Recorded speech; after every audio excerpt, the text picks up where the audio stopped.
মাধ্যমিক 2027 পরীক্ষার্থীরা, তোমাদের জন্য শুরু হতে চলেছে ভূগোলের সবচেয়ে গুরুত্বপূর্ণ অধ্যায়গুলোর একটি, বায়ুমণ্ডল। এই অধ্যায় থেকে প্রতি বছর এমসিকিউ, সংক্ষিপ্ত প্রশ্ন, এমনকি বড় প্রশ্ন পরীক্ষায় আসে। আজকে আমরা এই চ্যাপ্টারের সম্পূর্ণ সাজেশান উত্তর সহ আলোচনা করব। প্রথমে আছে বহু বিকল্প ভিত্তিক প্রশ্ন, এমসিকিউ। 1. বায়ুমণ্ডলে সর্বাধিক পরিমাণে উপস্থিত গ্যাসটি হল নাইট্রোজেন। 2. বায়ুমণ্ডলে কোন স্তরকে ক্ষুব্ধমণ্ডল বলা হয়? উত্তর হবে ট্রোপোস্ফিয়ার। 3. ওজোন স্তরের ঘনত্ব পরিমাপের একক হল ডবসন একক। জেট বিমানগুলি বায়ুমণ্ডলের কোন স্তর দিয়ে প্রধানত চলাচল করে? স্ট্র্যাটোস্ফিয়ার। মেরুজ্যোতি বা অরোরা দেখা যায় বায়ুমণ্ডলে কোন স্তরে? আয়নোস্ফিয়ার। 6. বেতার তরঙ্গ প্রতিফলিত হয়ে ফিরে আসে কোন স্তর থেকে? আয়নোস্ফিয়ার থেকে। প্রধান গ্রিনহাউস গ্যাসটি হল কার্বন ডাই অক্সাইড। অ্যালবেডোর পরিমাণ সূর্যরশ্মির কত শতাংশ? 34%। বায়ুর আর্দ্রতা পরিমাপক যন্ত্রের নাম কি? হাইগ্রোমিটার। বায়ুর চাপ মাপার একক হল মিলিবার। আচ্ছা, তোমরা যারা এই পিডিএফটি পেতে চাও তারা কিভাবে পাবে একটু পরে আমি জানিয়ে দিচ্ছি। পর্বতের ঢাল বেয়ে ওপরের দিকে উঠে যাওয়া বায়ুকে কি বলে? অ্যানাবেটিক বায়ু। রকি পার্বত্য অঞ্চলে প্রবাহিত উষ্ণ স্থানীয় বায়ুটির নাম চিনুক। অশ্ব অক্ষাংশ অবস্থিত ক্রান্তীয় উচ্চচাপ বলয়ে। গর্জনশীল চল্লিশা হল 40 ডিগ্রি উত্তর অক্ষাংশ। ক্যারিবিয়ান সাগরে সৃষ্ট ক্রান্তীয় ঘূর্ণবাতকে কি বলে? হারিকেন বলে। স্থলবায়ু সবচেয়ে বেশি বেগে প্রবাহিত হয় ভোরবেলা। বায়ুর গতিবেগ পরিমাপ করা হয় কোন যন্ত্রের সাহায্যে? অ্যানিমোমিটার। আপেক্ষিক আর্দ্রতা প্রকাশ করা হয় কোন এককে? শতাংশ বা পার্সেন্টেজ। বৃষ্টির ছায় অঞ্চল দেখা যায় পর্বতের কোন ঢালে? অনুবাদ ঢালে। আর প্রতিবার ঢালে বৃষ্টি হয়। পৃথিবীর ফুসফুস বলা হয় কোন অরণ্যকে? আমাজন অববাহিকার ক্রান্তীয় বৃষ্টি অরণ্যকে। কোরিওলিস বলের মান সবচেয়ে বেশি থাকে কোথায়? মেরু অঞ্চলে। আইটিসিজেড লক্ষ্য করা যায় কোন বলয়ে? নিরক্ষীয় নিম্নচাপ বলয়ে। চিনুক শব্দের অর্থ কী? তুষার ভক্ষক। ভূমধ্যসাগরীয় জলবায়ু অঞ্চলে কোন ঋতুতে প্রধানত বৃষ্টিপাত হয়? শীতকালে। ফেরেলের সূত্র অনুযায়ী উত্তর গোলার্ধে বায়ু কোন দিকে বেগে যায়? ডান দিকে বেগে যায়। আর দক্ষিণ গোলার্ধে বাম দিকে বেগে যায়। এরপরে অতি সংক্ষিপ্ত উত্তরভিত্তিক প্রশ্ন, এসএকিউ, মান 1। প্রথমে, বায়ুমণ্ডলের কোন স্তরে ওজোন গ্যাসের অধিক্য দেখা যায়? স্ট্র্যাটোস্ফিয়ার। ল্যাপস রেট বা স্বাভাবিক উষ্ণতার হ্রাসের হার কত? প্রতি 1000 মিটারে 6.4 ডিগ্রি সেলসিয়াস। কোরিওলিস বল প্রথম কে আবিষ্কার করেন? গাসপার ডি কোরিওলিস 1835 সালে। কোন মেঘকে বজ্রমেঘ বলা হয়? কিউমুলোনিম্বাস মেঘকে। সম্পৃক্ত বায়ুর আপেক্ষিক আর্দ্রতা কত শতাংশ? 100%। এল নিনো কোন মহাসাগরে দেখা যায়? প্রশান্ত মহাসাগরে। কোন স্থানের জলবায়ু কত বছরের গড় আবহাওয়ার উপর ভিত্তি করে নির্ধারিত হয়? প্রায় 35 বছরের। ডোলড্রামস বা শান্ত বলয় কোন অঞ্চলে গঠিত হয়? নিরক্ষীয় নিম্নচাপ বলয়ে। ভারতের একটি স্থানীয় উষ্ণ বায়ুর নাম লেখো। লু। প্রদীপ ঘূর্ণবাদের কেন্দ্রে কোন ধরনের চাপ বিরাজ করে? উচ্চচাপ বিরাজ করে। ক্যাটাপিটিক বায়ু কখন প্রবাহিত হয়? রাতের বেলা পাহাড়ের ঢাল বেয়ে নিচে নামে। ওজোন স্তর ধ্বংসের জন্য প্রধানত দায়ী কোন রাসায়নিক গ্যাস? ক্লোরোফ্লুরোকার্বন। বায়ুর দিক নির্ণায়ক যন্ত্রের নাম কি? বাত পতাকা। কোন জলবায়ু অঞ্চলকে পৃথিবীর ফলের ঝুড়ি বলা হয়? ভূমধ্যসাগরীয় জলবায়ু অঞ্চলকে। ভারতের চেরাপুঞ্জিতে কোন ধরনের বৃষ্টিপাত বেশি হয়? শৈলক্ষে বৃষ্টিপাত বেশি হয়। পরিচালন বৃষ্টিপাত কোন অঞ্চলে সারা বছর ধরে দেখা যায়? নিরক্ষীয় জলবায়ু অঞ্চলে। এরপরে কোরিওলিস বল নিরক্ষীয় রেখার কত হয়? কোরিওলিস বল নিরক্ষীয় অঞ্চলে 0 হয়। টাইফুন নামক ক্রান্তীয় ঘূর্ণবাত কোন সাগরে দেখা যায়? দক্ষিণ চীন সাগরে। গ্রিনহাউস প্রভাবের ফলে পৃথিবীর গড় তাপমাত্রা বৃদ্ধিকে কি বলে? বিশ্ব উষ্ণায়ন বলে। বায়ুমণ্ডলের শীতলতম স্তর কোনটি? মেসোস্ফিয়ার। -93 ডিগ্রি সেলসিয়াস এখানে। একবার চিন্তা করে দেখো কতটা ঠান্ডা। বৈপরীত্য উত্তাপ কোথায় দেখা যায়? পাহাড়ি উপত্যকায় শান্ত রাতে।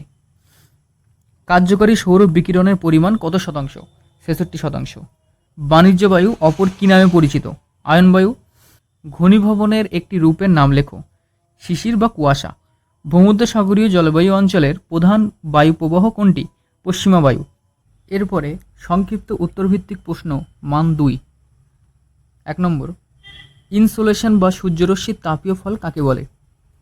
সংজ্ঞা: সূর্য থেকে আগত আলো ও তাপ তরঙ্গ রূপ নিয়ে প্রতি সেকেন্ডে প্রায় 3 লক্ষ কিমি বেগে এসে পৃথিবীতে পৌঁছায়। একে ইনসোলেশন বা সূর্যরশ্মির তাপীয় ফল বলে। পরিমাণ: সূর্য থেকে নির্গত মোট শক্তির মাত্র 200 কোটি ভাগের 1 ভাগ ক্ষুদ্র তরঙ্গ রূপে পৃথিবীতে এসে পৌঁছায়। 2 নম্বর, অ্যালবেডো বলতে কী বোঝো? সংজ্ঞা: সূর্য থেকে আগত মোট সৌর বিকিরণের 100%-এর 34% বায়ুমণ্ডল, মেঘপুঞ্জ ও ভূপৃষ্ঠ দ্বারা শোষিত না হয়ে সরাসরি মহাকাশে প্রতিফলিত হয়ে ফিরে যায়। তাকে অ্যালবেডো বলে। প্রভাব: এই 34% তাপ পৃথিবীকে কোনোভাবেই উত্তপ্ত করতে পারে না। পৃথিবীর গড় অ্যালবেডোর পরিমাণ 34%। তারপরে ওজোন গহ্বর কি? সংজ্ঞা: বায়ুমণ্ডলের স্ট্র্যাটোস্ফিয়ার স্তরে অবস্থিত ওজোন স্তরটি ক্লোরোফ্লুরোকার্বন, নাইট্রোজেন অক্সাইড প্রভৃতি গ্যাসের কারণে পাতলা হয়ে যাচ্ছে। ওজোন স্তরের এই ক্ষয়প্রাপ্ত অংশকে ওজোন গহ্বর বলে। প্রভাব: এর ফলে ক্ষতিকারক অতি বেগুনি রশ্মি সরাসরি ভূপৃষ্ঠে চলে আসে, যা মানুষের ত্বকের ক্যান্সার ও গ্লোবাল ওয়ার্মিংয়ের কারণ। বৈপরীত্য উত্তাপ বলতে কী বোঝো? সংজ্ঞা: সাধারণ নিয়ম অনুযায়ী উচ্চতা বাড়লে তাপমাত্রা কমে, কিন্তু পাহাড়ি উপত্যকায় শান্ত ও মেঘহীন রাতে কখনো কখনো উচ্চতা বৃদ্ধির সাথে সাথে তাপমাত্রা না কমে উল্টে বেড়ে যায়। একে বৈপরীত্য উত্তাপ বলে। কারণ রাতের বেলা পাহাড়ের চূড়ায় বাতাস দ্রুত ঠান্ডা ও ভারী হয়ে নিচে নেমে আসে এবং নিচের হালকা ও গরম বাতাস উপরে ঠেলে দেয়। কোরিওলিস বল কাকে বলে? সংজ্ঞা: পৃথিবীর আবর্তন বা ঘূর্ণন গতির কারণে ভূপৃষ্ঠের উপর দিয়ে প্রবাহিত বায়ু প্রবাহ ও সমুদ্র স্রোতের উপরে যে বিচ্যুতি বল বা বাঁকিয়ে দেওয়ার শক্তি কাজ করে তাকে কোরিওলিস বল বলে। বৈশিষ্ট্য: 1835 সালে ফরাসি বিজ্ঞানী গাসপার ডি কোরিওলিস এটি আবিষ্কার করেন। এই বলের প্রভাবে বায়ু সোজা পথে না চলে উত্তর গোলার্ধে ডান দিকে এবং দক্ষিণ গোলার্ধে বাম দিকে বেঁকে যায়। অশ্ব অক্ষাংশ নামকরণের কারণ কি? কারণ উত্তর ও দক্ষিণ গোলার্ধের 25 ডিগ্রি থেকে 35 ডিগ্রি অক্ষদাটি অঞ্চলের ক্রান্তীয় উচ্চচাপ বলয়ে বাতাস নিচের দিকে নেমে আসে, ফলে এখানে কোনো অনুভূমিক বায়ুপ্রবাহ বা বাতাস থাকে না। ইতিহাস: প্রাচীনকালে এই শান্ত বলয়ে এসে পালতোলা জাহাজগুলি আটকে যেত। তখন পানীয় জল ও খাদ্যের সংকট এড়াতে আরোহী বণিকরা জাহাজ হালকা করার জন্য জীবন্ত ঘোড়া বা অশ্ব সমুদ্রে ফেলে দিত। তাই এই অঞ্চলের নাম অশ্ব অক্ষাংশ। তোমরা যদি প্রতিটি উত্তর এইভাবে লেখো তাহলে তোমাদের কোনো নম্বরই কাটবে না। এরপরে আইটিসিজেড বা অন্তঃক্রান্তীয় অভিসরণ অঞ্চল কি?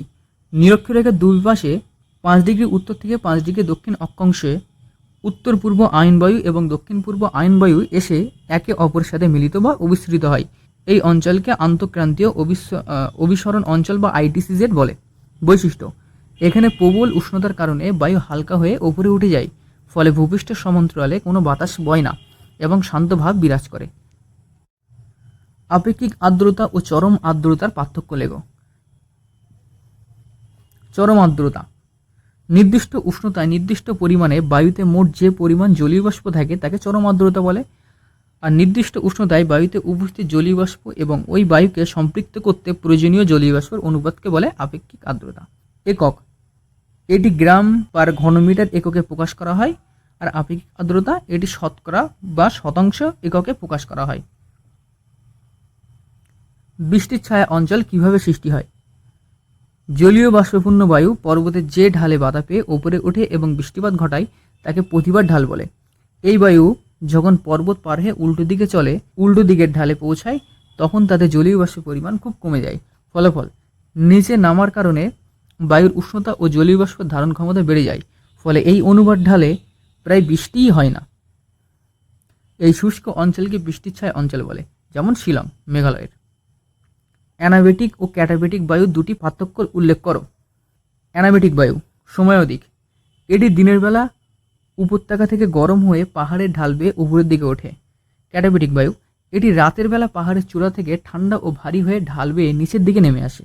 প্রকৃতি: এই বায়ু প্রকৃতিতে উষ্ণ হালকা হয়। ক্যাটাবেটিক বায়ু: এই বায়ু প্রকৃতিতে অত্যন্ত শীতল ভারী হয়। এরপরে দীর্ঘ উত্তরভিত্তিক প্রশ্ন। মান 5।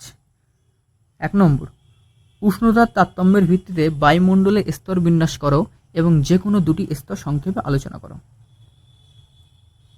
উষ্ণতার হ্রাস বৃদ্ধির উপর ভিত্তি করে বায়ুমণ্ডলকে প্রধানত 6টি ভাগে ভাগ করা হয়। এই ভাগগুলো এখানে সুন্দর করে দেওয়া আছে, তোমরা হয় স্ক্রিনশট নিয়ে নাও, নয়তো আমি পিডিএফ দিয়ে দেবো, সেখান থেকে তোমরা নোটটি সংগ্রহ করে নেবে। ট্রোপোস্ফিয়ার, তার অবস্থান বৈশিষ্ট্য সুন্দর করে দেওয়া আছে। তারপরে স্ট্রাটোস্ফিয়ার। 2 দাগ, পৃথিবীর নিয়ত বায়ু প্রবাহগুলির সঙ্গে বায়ু চাপ বলয়গুলির সম্পর্ক চিত্রসহ ব্যাখ্যা করো। উত্তরটা দেখে নাও। আয়ন বায়ু সম্পর্কের বিবরণের মধ্যে আছে আয়ন বায়ু, পশ্চিমা বায়ু, মেরু বায়ু, এগুলো আছে। এরপরে শৈলক্ষে বৃষ্টিপাত কিভাবে সংঘটিত হয় তা উপযুক্ত চিত্র ও উদাহরণ সহ আলোচনা করো। এর অর্থ দেওয়া আছে। তারপরে পদ্ধতি বা প্রক্রিয়া, বৃষ্টির ছায়া অঞ্চল গঠন, উদাহরণ। এই হলো পুরো বায়ুমণ্ডলের সাজেশান। তোমরা এই পিডিএফটি নেওয়ার জন্য প্রথমেই দ্য স্কোরিং পয়েন্ট ইউটিউব চ্যানেলের ডান দিকে উপরে 3 ডটে ক্লিক করবে। এরপরে অ্যাবাউট চ্যানেল সেকশানে যাবে, সেখানে হোয়াটসঅ্যাপ চ্যানেলের লিঙ্ক দেওয়া আছে। সেই হোয়াটসঅ্যাপ চ্যানেল লিঙ্কে ক্লিক করে হোয়াটসঅ্যাপ চ্যানেলে যুক্ত হয়ে যাবে। সেখান থেকে এই পিডিএফটি কালেক্ট করে নেবে। আমি সেখানে এখন আপলোড করে দিচ্ছি।